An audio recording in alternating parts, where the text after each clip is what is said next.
We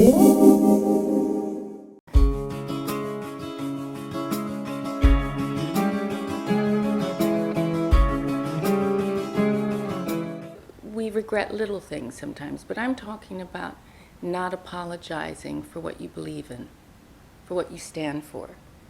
At a certain point in your life, you have to take a stand and say, this is who I am. This is what I believe in. Other people might not agree with it, or it might seem fuddy-duddy. Who I am, I'm a romantic. That's just what I am. And in the 90s, I think there were people, not just men, but women too, that would be condescending to that idea, that wasn't a cool idea to be romantic. And so at a certain point, even though you believe in something that might not be acceptable or thought of as cool, you have to be unrepentant about it, really, to free your soul. To be free.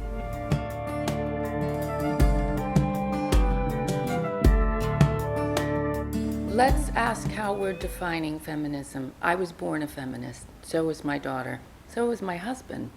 But that's why I married him. I'd say Jesus was a feminist, if you look to the real story, not to the corrupted story, but if you can really get to love your neighbor as yourself. For me, being a feminist means equality. So I'm not just fighting for the woman in the room as a true feminist. I'm fighting for everyone in the room. I'm fighting for the guys, I'm fighting for the girls. I'm fighting for equality. I'm fighting that the best person gets the job. In my mind, feminism is being fair and being as fair as you can and seeing past people's gender, past people's sexuality, which is a big one, I think. And so when you ask me about the definition of feminism, it's important to say that I don't see equality wherever I go. I don't see it all the time. I see people favoring, even if they're not aware of it sometimes. And I have to observe and sit back sometimes and watch that people will favor choosing someone because they're more comfortable, right? And that's just something I'm curious about, why we make those choices. Because it's with us, isn't it? It's with us not being comfortable. So the work must be here. We have to do the work here. And then we can be fair.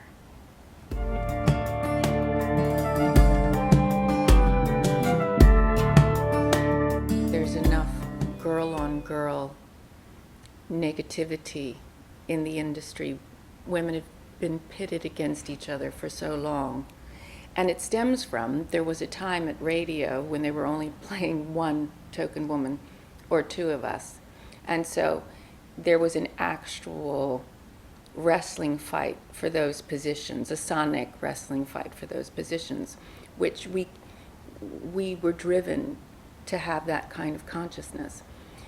And so it's taken a lot of discipline to get rid of that thought pattern and to balance that idea out with there's room enough for all of us. There is, if you're being unique in yourself and not trying to be somebody else.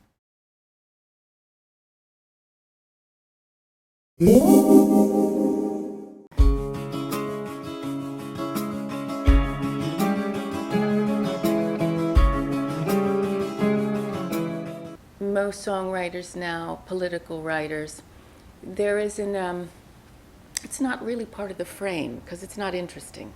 Now, if you're singing and talking about very sexual stories, as Prince did in the 80s, but Prince talked about many, many, many things because he is a genius. We're talking about genius. We're not talking about great entertainer, we're talking genius. One of the best, greatest that ever lived, who played everything, wrote everything, sang everything. Everything, the sexuality was very pointed, focused, and clear. So, it's important to say this. We've had then many rockers, men that have been overtly sexual, many, many, many, I don't even need to name them. And yet that's been acceptable. That's been okay. So why wouldn't it be okay if we're looking at some of the sexual guys here that aren't necessarily Prince as artists? If we're going to be equal about this, then why wouldn't there be women that are overtly sexual that might not have Prince's complete oeuvre, right? So, who can do everything? Perhaps these women are singers who aren't writing their material. Some of them are dancers as well, incredible dancers. And then this is my question. And I'm not defending anybody, I'm asking you questions. So is it okay for Beyonce to do that, but it's not okay for anybody else to do it?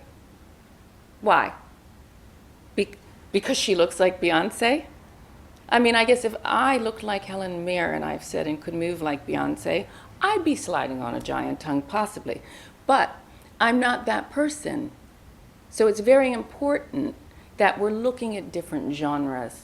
We're not talking about somebody who's singing about specific stories and then giving you a different behavior physically. It's all lining up. What would confuse me is if you have somebody, what would confuse me if Polly Harvey starts taking her clothes off? Then I would need to sit down and, I don't know, probably have a smoke. A big fatty, just to understand it. Because that wouldn't make sense to me. Why would she do that? And she hasn't, and she won't.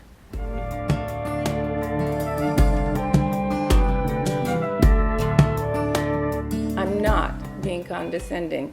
I don't understand how taking your clothes off is subversive. To me, that's not subversive. To me, it's kind of G-rated. What you do when you're 20. Stand in line, my angel. We've all played with that. And I'm not saying this to you, I'm saying this to my 20-year-old self. But that isn't subversive, see? That's what you have to understand.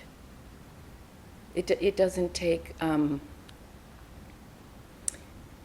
I think what we're talking about is breaking an image and breaking a mold. So if you have an image that is a certain way, and then you change that image, then that can be shocking for people. That's an adjustment because they have placed you in a frame.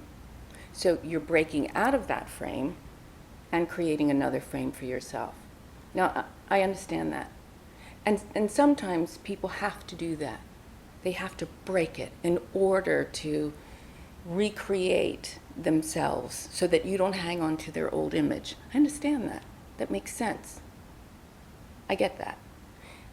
But when you talk to me about being subversive, that's different. Shocking is one thing. Subversive is something else.